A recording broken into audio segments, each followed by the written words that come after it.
Assalamualaikum warahmatullahi wabarakatuh. Di sini kita akan membahas tentang sistem hukum dan peradilan internasional.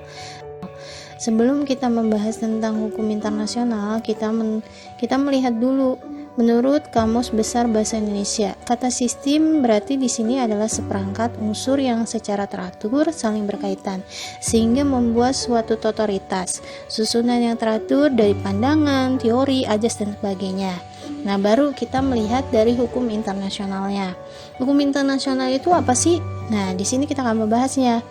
Bagian hukum yang mengatur aktivitas berskala internasional berarti di sini adalah secara luas, karena di sini melibatkan beberapa negara, bukan hanya satu negara, tetapi semua negara.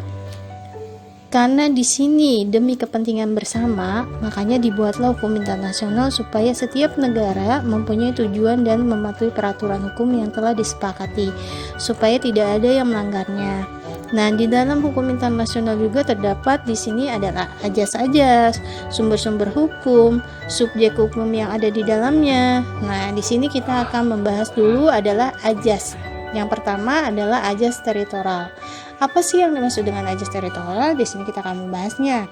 Ajas yang didasarkan pada kekuasaan negara atas daerahnya. Contohnya, seorang pria menembakkan senjatanya di dalam negara Ruritania dan melewati batas negara tersebut.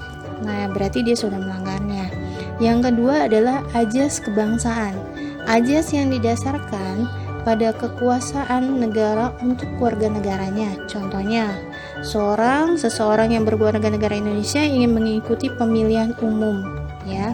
Yang selanjutnya, ajas kepentingan umum. Di sini adalah ajas yang didasarkan pada wewenang negara untuk melindungi dan mengatur kepentingan dalam kehidupan masyarakat. Contohnya, seseorang yang membangun secara ilegal yang membuat para masyarakat setempat menjadi resah dan kecewa dalam pembangunan secara ilegal tersebut. Ya, selanjutnya di sini ada sumber-sumber hukum internasional dibagi menjadi dua. Sumber hukum dalam arti material, sumber hukum dalam arti formal. Yang selanjutnya di sini ada subjek hukum internasional. Di sini ada negara, ada tata suci, ada organisasi internasional, ada manusia pribadi, dan ada palang merah. Nah, itu adalah pembahasan tentang hubungan internasional. Yang selanjutnya di sini adalah sistem peradilan internasional. Nah, dalam peradilan internasional di sini adalah komponen-komponen ya yang di dalam peradilan internasional. Yang pertama adalah Mahkamah Internasional, ada Mahkamah Pidana Internasional, ada panel khusus dan spesial pidana internasional.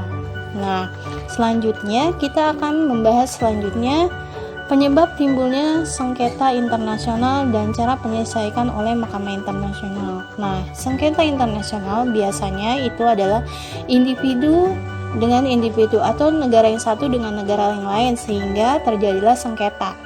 Nah, biasanya sengketa itu timbul ada masalah politik, sosial, ekonomi, ideologi. Nah, militer itu terjadi. Nah, terjadi misalkan contoh antaranya Uni Soviet dengan Amerika, terus dan konflik Israel dengan Palestina. Nah, itu terjadilah adanya perang dingin. Bagaimana cara menyelesaikannya? Dengan cara damai, cara paksaan dan kekerasan. Itu cara penyelesaiannya.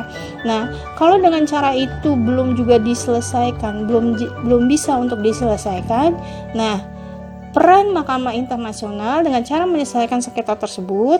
Nah, di sini ada tugas Mahkamah Internasional. Pertama adalah memeriksa dulu nih permasalahannya apa yang menyebabkan terjadinya sengketa antar negara ini apa, ya. Dicari dulu.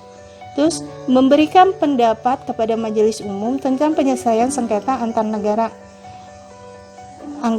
negara anggota PBB.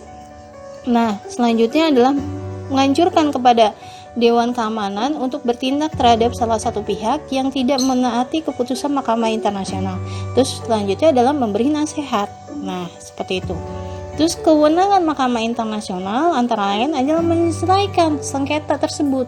Nah, dia harus bisa caranya bagaimana menyelesaikan sengketa tersebut biar negara tersebut itu bisa damai kembali. Nah, selanjutnya dia memberi nasihat, ya, memberi nasihat atau pemecahan masalah kepada si pemohon atau pada yang bersengketa seperti apa. Nah, setelah sudah seperti itu, barulah keputusan Mahkamah Internasional mengikat para pihak yang bersengketa untuk perkara yang disengketakannya. Nah, dalam Piagam PBB dalam pasal 94 menjelaskan hal sebagai berikut. Nah, yang pertama adalah tiap-tiap negara anggota PBB harus melaksanakan keputusan Mahkamah Internasional dalam sengketa. Yang selanjutnya, jika negara yang bersengketa tidak melaksanakan kewajiban-kewajiban yang dibebankan oleh mahkamah kepadanya. Nah, jadi kalau misalkan terjadi negara yang bersengketa, itu sebaiknya diselesaikan